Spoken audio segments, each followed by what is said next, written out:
Dear students, Assalamu alaikum. It is series of video lectures in which we are covering chapter 12, second year physics. Today our topic is charge on an electron by Millikan's method.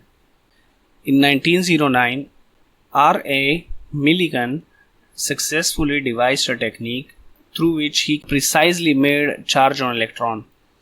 Now let's focus on the figure. There are two plates are fixed closed container to avoid the disturbances due to airflow.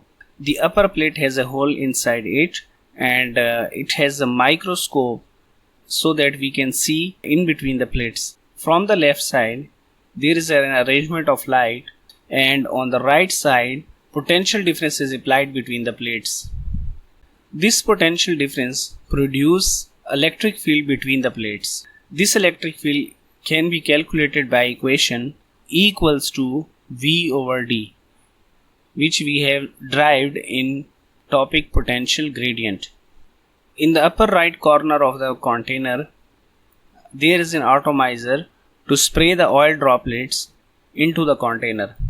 When these oil droplets reach between the plates, as these droplets have negative charge on it, so there is a force of electric field on the droplets. In this position, oil droplets have two forces. One, gravitational force in downward direction, and electrostatic force in upward direction. As the lower plate is negatively charged and the oil droplet also contain negative charge, upper plate is positively charged, so electric force will act in upward direction. We can adjust the value of electric force by changing the value of electric potential. If we set the value of electric potential in such a way that electric force balances the gravitational force, the oil drop will suspend between the plates. When it is get suspended, then we can write electric force equals to gravitational force, QE equals to mg. Putting the value of E equals to V over D, we get Q V over D into mg, and we get the value of Q as mgd over V. Where D is distance between the plates, V applied potential, m is the mass of droplet, and g is gravitational acceleration.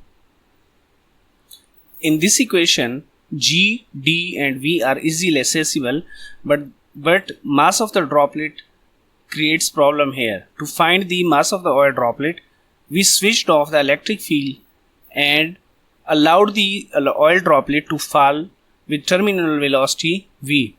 As its mass is very small, so it will get terminal velocity very quickly. When it gains terminal velocity, drag force acting on the oil droplet will become equal to weight of the droplet. So we will write 6 pi eta rvt equals to mg.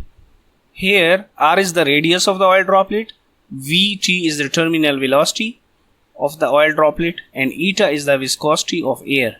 Now writing mass in terms of density, we can write mass equals to density multiplied by volume.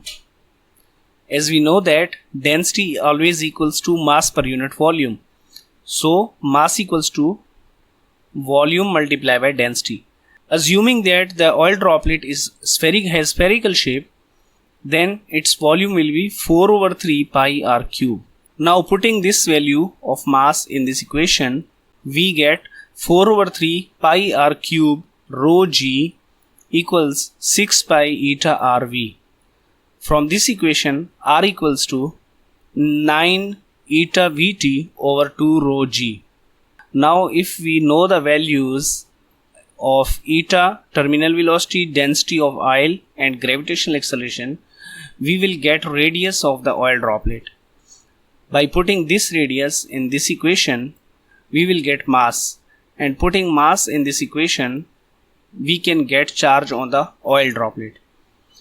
By this method, Millikan repeated his experiment many times and successfully measured that each time the charge on oil droplet is an integral multiple of 1.610 raised to minus 19 coulomb.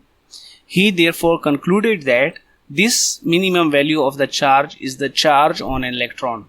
which is the conclusion of the experiment. We can say that electronic charge cannot be divided, and we can also write that any charge on any particle always equal to integral multiple of electronic charge, or Q equals to NE. Thank you, viewers. If you have some problems about the topic, you can mention them in the comments below.